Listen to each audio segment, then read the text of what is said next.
In studio with me is George Wanyonyi from the program Lead Youth and Children National Gender and Equality Commission. Karibu sana George. And Annah Katuki, who is Gender and Inclusion Advisor, Plan International Kenya. Welcome, Annah. And as we have this discussion on matters to do with 16 days of activism against gender-based violence, City proverb of the week. Yes, our proverbs for the whole of this week have been from the kingdom of, is written Lesotho, not quite pronounced Lesotho. A person is a person because of other people. Annah, what do you make of that? Interesting. Sounds very African. Actually, translated into either my local language or Swahili. But basically, I think from what City is saying is you cannot exist on your own. You need people to be able to pull up. You need people to be able to do other things together. Co-creation, collaboration for better results. George. Thank you. Interestingly, it takes me to the Ubuntu mantra. For me, an individual is as good as the social capital that they invest in, or that surrounds him, or that he proposes to get around him. So you're as good as those that are around you. Yeah. And now, George and Annah, we are observing 16 days of activism against gender-based violence in the country, and this is coming at a very sad time for the country when we've seen cases of femicide cases increasing. Pretty much GBV cases in the country being reported on a single day. I just want you, Annah, to just paint a picture of how bad the situation is and where we are as a country. Absolutely. I think as a country and even at as the region, we are at a place where it's coming to us that we need to have a conversation, a deep down conversation about emerging issues, and some of them that have been sustained, especially gender-based violence, for a long time. When you look at our country, we have had growing and stringent economical spaces where we have livelihoods that have gone. We are coming against the backdrop of a pandemic that hit us out of the blue, and we had a lot of challenges that came out of that. And that built or propelled some of the things that were hidden, especially around gender-based violence, to levels that have become probably unmanageable, as it were. But it's not all doom, because as a country, we have had progress, I would say. We have a constitution that guarantees rights. We have acts, we have laws, we have policies, we have stipulations that guide in terms of preventing violence. One of the challenges that we have in now is because we don't have adequate justice when there are cases that are arising from gender-based violence and that kind of things. It's become extremely demanding, because now we used to have gender-based violence in normal scenarios, which would call development scenarios, but now we have humanitarian and emergency cases that are now coming from the north to urban areas where we are, and these are exacerbating violence. And remember, gender-based violence is violence against men and women. This is violence that is affecting everyone in the society. It could be of any form. It could be, bodily, psychological, emotional. So we have had data from Kenya National, the KDH, which is like 2 or 3 years ago now, which has given us a statistics around what is happening. When you look at what the National Statistical Office is doing, is that they are giving us data that, there's still pressure on a large number of population, which again happens to be girls and women, which are hard hit by these scenarios. So when you talk about what is happening in the country, it's true. There's a picture that is coming up. Early this year, we started with a march against femicide, which is basically someone intentionally killing a girl or a woman just because they're a woman. It doesn't matter the reason behind it. And now we have had a conversation where he's getting to the highest level of the office in land, and they're putting money aside to be able to address femicide. So some of these things are not a conversation, I think, as a country where we are ranked, we should be having. So we are looking at a position where during this celebration, now we can be able to say, we've come here, we have data, we have numbers, we have statistics, we're investing in research. We need to be able to sit down and say, we need to put resources to be able to address the issues that are coming on. And moving forward, then we can have a story that is actually becoming better than what we are having now as a country. And Kevin, this is an area where you deal with on a daily basis. I know why I'm saying that. So go ahead. Yeah, I was very curious, Anna, as a follow-up. When you're talking about issues related to gender-based violence, gender-based sexual violence, you mentioned there being a lack of support within the justice system, right? And I've always seen it as there being two strands. One is the legal aspect, the law, and then the other one is the health aspect. Because if you get a victim of gender-based violence, you want to have them first be able to make a report and have that be taken seriously, but also there's likelihood that this person will need some kind of treatment, whether it's the physical treatment or psychosocial counseling. Could you talk a little bit about whether these two segments of our country, the legal side and the health side, work together when it comes to dealing with GBV, or whether they don't actually work together? Sure. And I think before I talk about that, I want to mention that, like I said, the law of the land gives us as a country, most of the government of Kenya, the responsibility of providing information. So that is where you'll find this gap a lot, awareness and information.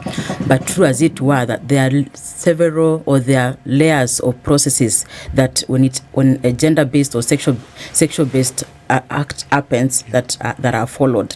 The first one, of course, is to be able to get a police place where you can be able to report. Before we go there, they will be either you told a family member, you told a friend, or such kind of thing. Anyone who gets to a police is someone who is probably courageous. So the numbers that we are missing are numbers that are not being reported. So there is a whole provision on how the police are expected to undo the matter. So they will tell you, you will report, will guide you not to do statement. They will tell you that when you come to report as a survivor, we call them survivors, they may not be able to remember immediately what happened. And I also want you to know that immediately you go through violence, whether a man or a woman, one thing that hits you is the shock. You may have been hit, you may have been abused, you may have been trolled. You can't sit and fathom that is actually you as an individual that has gone through such a thing. So the police or the security officers will be able to tell you, they will work with the survivor for a period of time. They will collect information, they will collect statement one time, they will collect from another time, as many times as possible, so that they can gather as much information as possible. Why is this important? If the police department goes to the court system and they do not have evidence, that case, what will happen? It will drop. So if it drops, what happens? The person who is in uniform is the most visible person. So everybody will say the police are chances are, I may not have full information of composition of police and all that, but they will be the first one to be blamed. And all the time they're like, you're the one who failed us. They will be accused of a lot of things. So then the process of moving this with adequate evidence to the legal system is very important, and then that's where now they can be able to gather evidence and then have cases that have been addressed and gotten justice as quick as possible. One of the trauma that will be there is that some cases take a long time, and then this gives family like they don't have justice and those kind of things. But I also want to say systemically we have operational systems like what you call court users association. So this gives an opportunity for different partners to come together and be able to discuss matters on what is needed. So this is where we're able to get information in addition to what organizations are giving. So yes, they are working together. The gap is that collaboration. The gap is information to the public. How much do information do the public know, where they can go, at what stage, what is the waiting period? And George, now, when we talk about matters to do with GBV in our societies, there is the aspect of regional factors contributing to the high cases and cultural factors and how they contribute to the same. So how do we deal with that as we on a daily basis push for this fight against GBV? So thank you very much. And I wish to agree a lot with what my colleague Annah talks about. I want to take it from the National Gender and Equality Commission perspective, because for us as a commission, we are not direct implementers of projects and programs that touch on matters of gender equality. We provide regulatory oversight on matters of gender, and that, of course, definitely includes issues to do with GBV. And so, therefore, we provide an eagle's eye, as it were, when it comes to addressing matters to do with equality, and that basically revolves around GBV. So you talk about the socio-cultural issues and how they impact on matters of gender-based violence. Critically, we observe that we have, as a country, taken quite some bit of step in terms of addressing issues of gender-based violence, but regrettably, of course, we have emerging issues, and she captures quite well the issues of femicide that have recently, reared its big head again to us. Social-cultural issues have been, we have tried to to address social-cultural issues as a country by trying to raise awareness, trying to send out public education in terms of, having the country discuss and understand why it is necessarily a good thing to try and create a gender-equal world. The positives for us in terms of public education and awareness, what we stress on is the fact that the country should necessarily appreciate that it is necessarily a good thing to create a gender-equal world. And so therefore that also means that in trying to address to address those kind of issues, the the socio-cultural issues obviously come in. Because for a long time, pateki and such other masculine issues have traditionally taken a big part when it comes to the functioning of our communities and societies. So more than or beyond addressing these issues legally would be a drive towards increasing the awareness within communities, within families, in individuals, to try and impact on these individuals, on these families, on these communities and these societies. That addressing the social-cultural issues that negatively impact on achieving a gender-equal world, and of course, therefore, addressing issues that address pertinent matters such as gender-based violence is necessarily a good thing. So yes, we approach it in a two-pronged manner.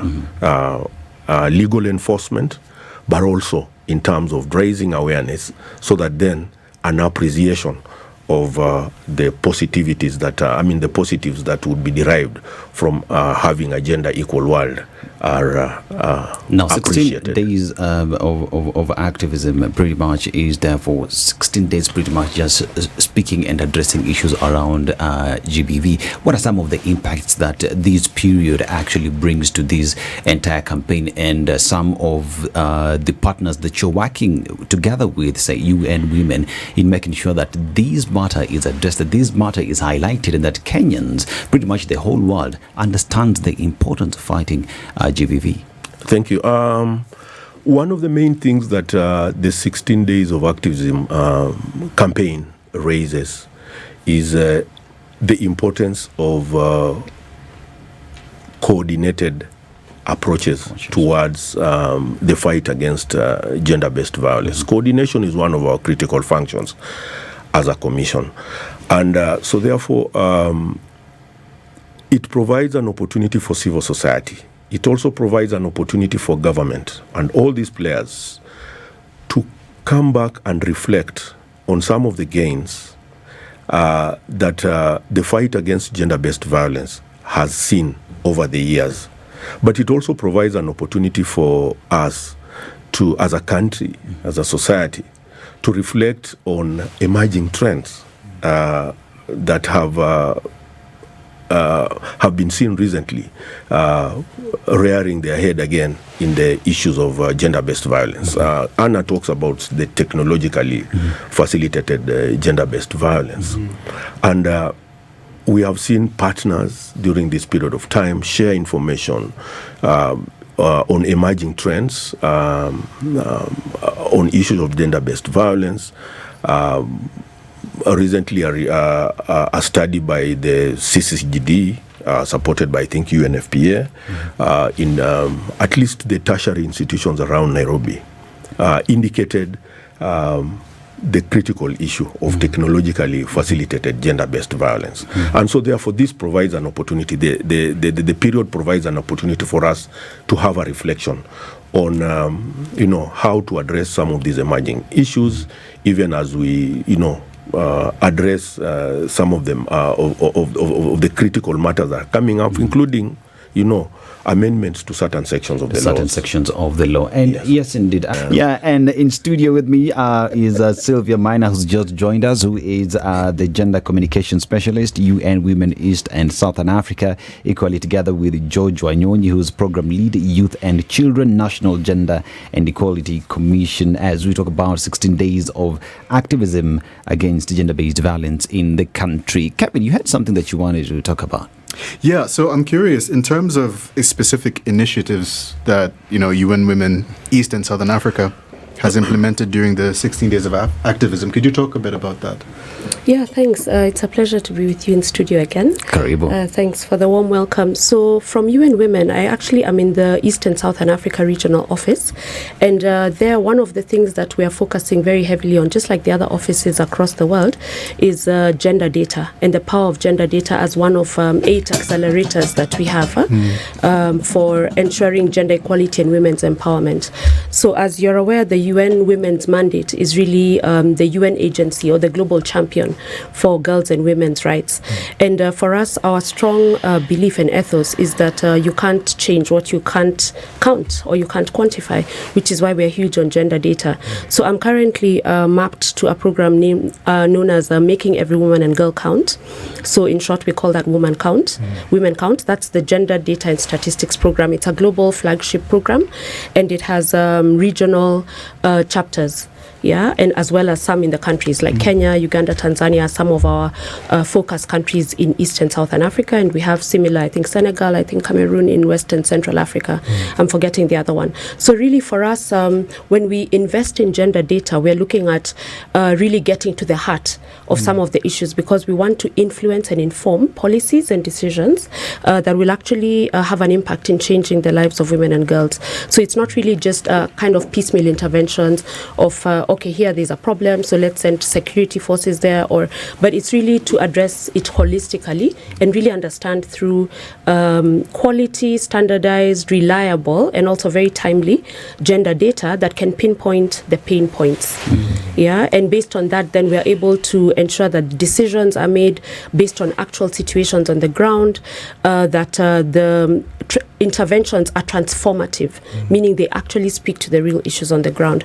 So over and above all the activities we've done through the 16 days, to answer your question, we've done a lot of media mobilization. That's part of creating awareness.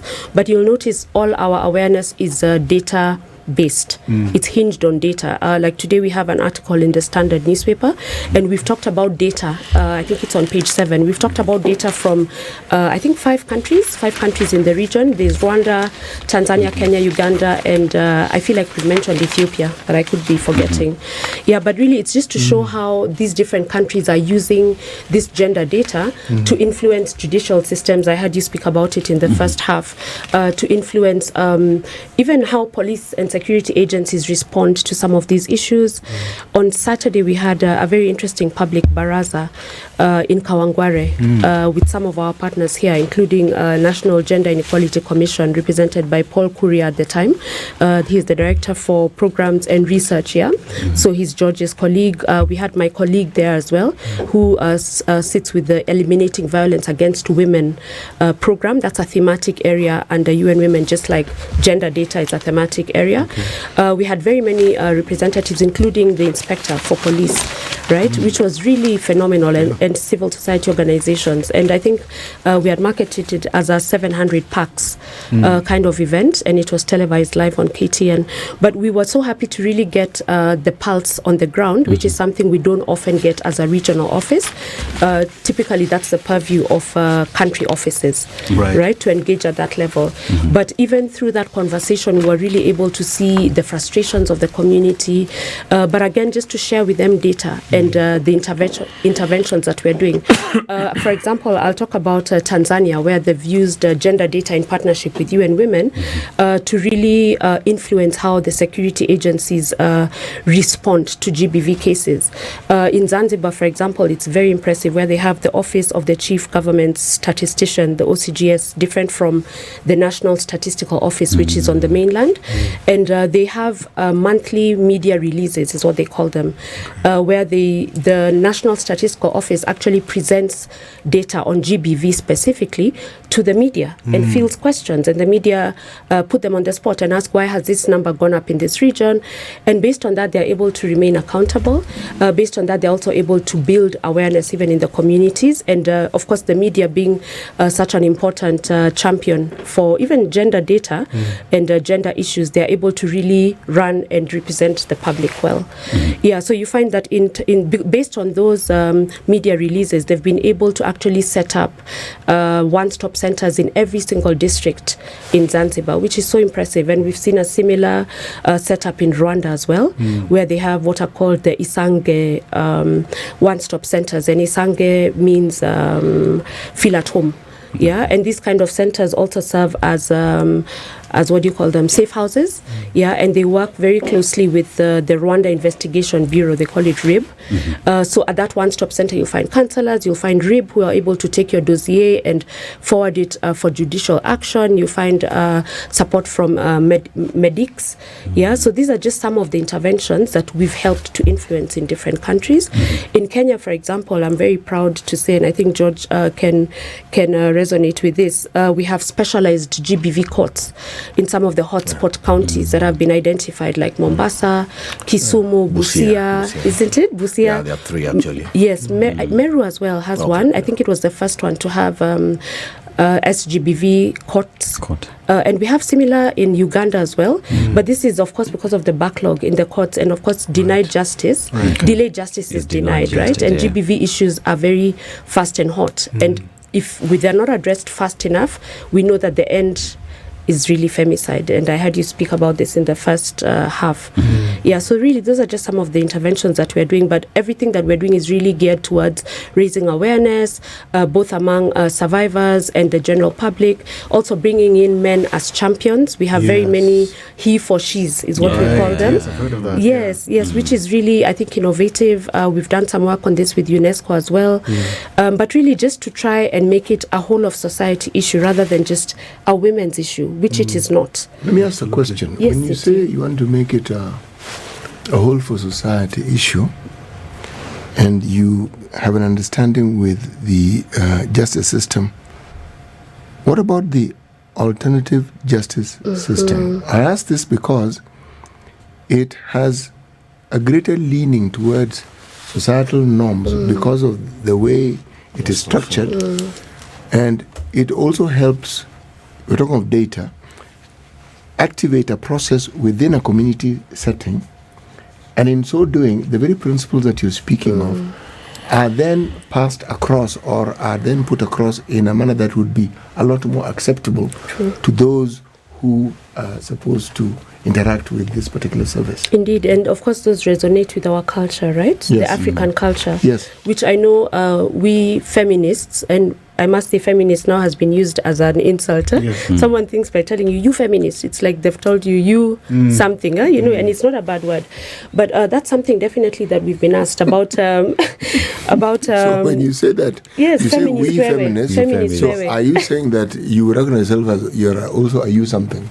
No, I'm definitely a feminist, but it's not a bad word. It's feminist a positive word. It is. Feminist just it's simply descriptive means of a process that people began to ensure that certain things that had been misunderstood and misrepresented were understood. Exactly. Yes. So now it's been co-opted. Yes, and Exactly. it can't be a one-stop determination. It's something that evolves and continues to evolve. Yeah. Yes. And men can and should be feminists. I must Really? say that. Yes, I keep saying I'm raising boys, teen boys, and I'm very keen on them understanding these issues. And I must say they actually get very aggrieved when I tell them data, like for example, in East and Southern Africa, for every $1 that a man earns for a particular job, a woman earns 81 cents for the exact same job with the exact same qualifications. And for them, they are Gen Zs. They do not understand what I'm saying when I tell them that. They're like, Mom, make it make sense. What are you saying? Why? Like there's, and you know, that generation is very cut and dried, and they're very data and information driven. Very much so. Facts Yes. only, as they say, facts. So But are facts always enough? You see, facts are good. that's a good question. Data is good, okay? But is it enough? Because I know this is this, I know this is this. Because the fact that the two of you have work that you're doing gives me the impression this work is on the increase. It's not decreasing. It's not. You're very right, City. So the question I want to ask is, these interventions that we are speaking of, what then is the impact? Because there is impact. I think let me even as we run around that in terms of discussion, I think I want to get back to the alternative justice system issue. And just to mention that as the National Gender and Equality Commission, that is the direction we are supposed to be taking in terms of asking ourselves, because you know the moment we raise public education and awareness about what gender equality is, that it is not necessarily a women's issue, then many of these issues start, coming out. For example, the inclusion of males and boys in the discussion is a critical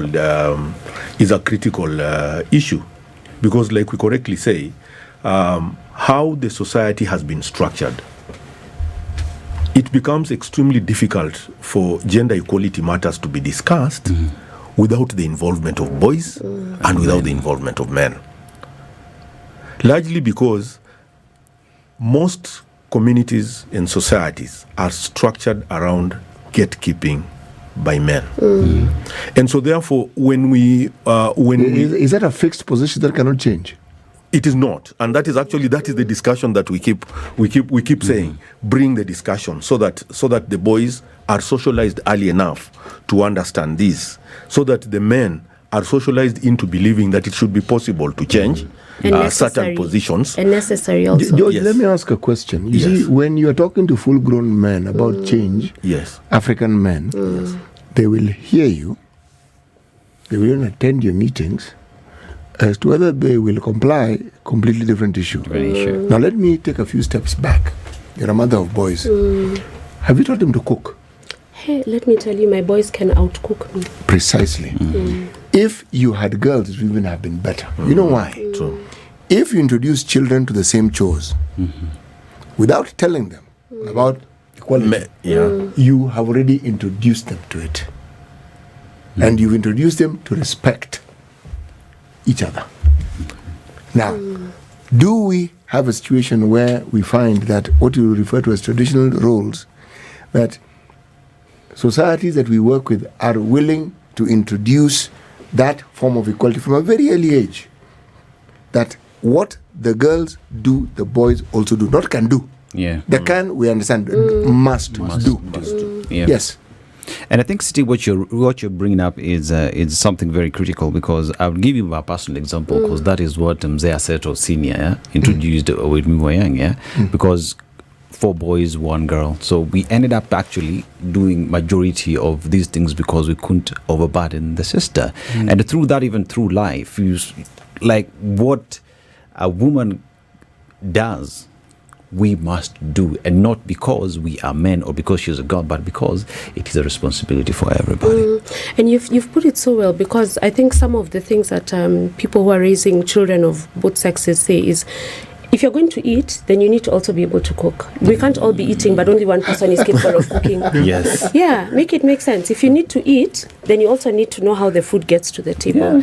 And it's a difficult cultural shift, to be very honest. So I hear what you're saying, CT, and even on the alternative dispute resolution mechanisms, including mediation. And of course, the courts do provide for that. Yes, even as they stand, they do provide for that. Even in the meeting that we had on Saturday in Kawangware, there were conversations by the police who really encouraged the community members to know their Nyumba Kumi leaders, even though later some of the participants told me that their own Nyumba Kumi leaders have been compromised.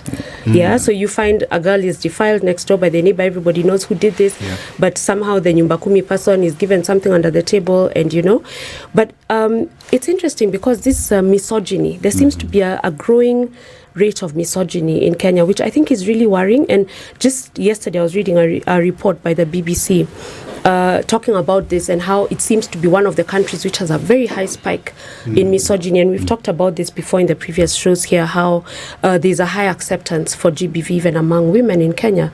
Like if I burn the food, I expect a beating, and I'm like, yes, I deserved that. If I step out and go to my sister's house without asking permission, not informing, asking permission from my spouse or significant other, it's a cause to get a whooping, And these are some of the things that we really need to interrogate. And I think from conversations with young people and even looking at some of the YouTube comments from the previous shows, the argument is that we, feminists, and the Western world has come in and rubbished and upended our own culture. So, of course, mwacha mila ni mtumwa. So we are kind of readerless and rudderless. So that's why men are reacting and they're angry, because they're trying to take back their space. And but this space that I hear it spoken, what is this space? In fact, there's something I came across it after the last time we spoke, and I said I must say it today. It's just a meme that I came across that said, when you're accustomed to privilege, equality feels like oppression. Yes, it does. And we've talked about in the previous shows how, if you have 10 lollipops and I only have 1, by me asking you to give me 4 so that we each have 5, you feel violated in some sense.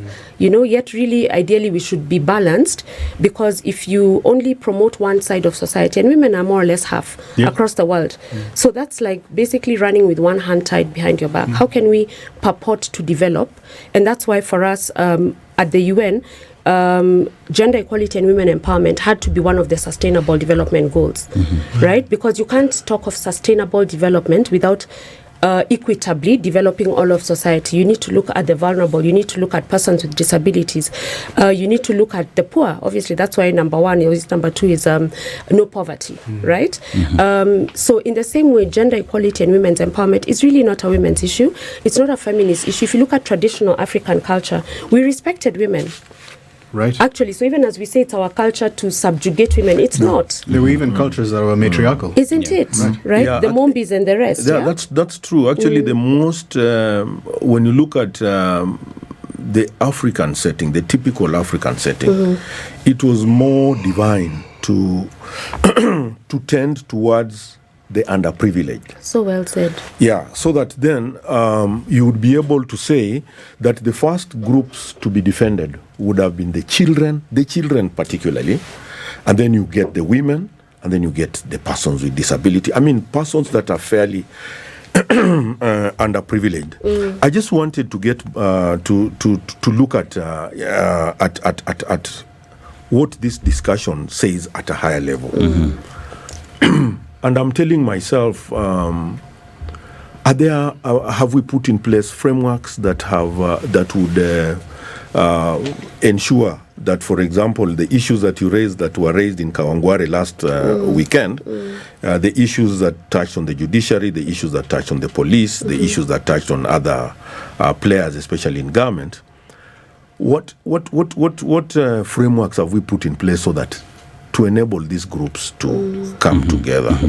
And George, as you talk about the frameworks that are put in place, I see someone called Sonnet is asking for data, and data actually is on page 7 of the Standard, and you talk about 42% of women and girls in the region experience physical and sexual violence, and now we have 32% of women marrying before the age of 18, and we talk about matters to do with 42% of women, 36% of men believe spousal violence is justifiable. So this is data that is available there, and it is a discussion that must continue, and we have to do everything within our spaces as individuals, as families, as parents, as spouses out there to ensure that gender-based violence becomes a key conversation piece for us to be able to say that during these 16 days of activism or on our day-to-day engagement with each other, that sexual and gender-based violence is something that is defeated, because honestly, the 21st century, these are not issues that we should be discussing, and we should not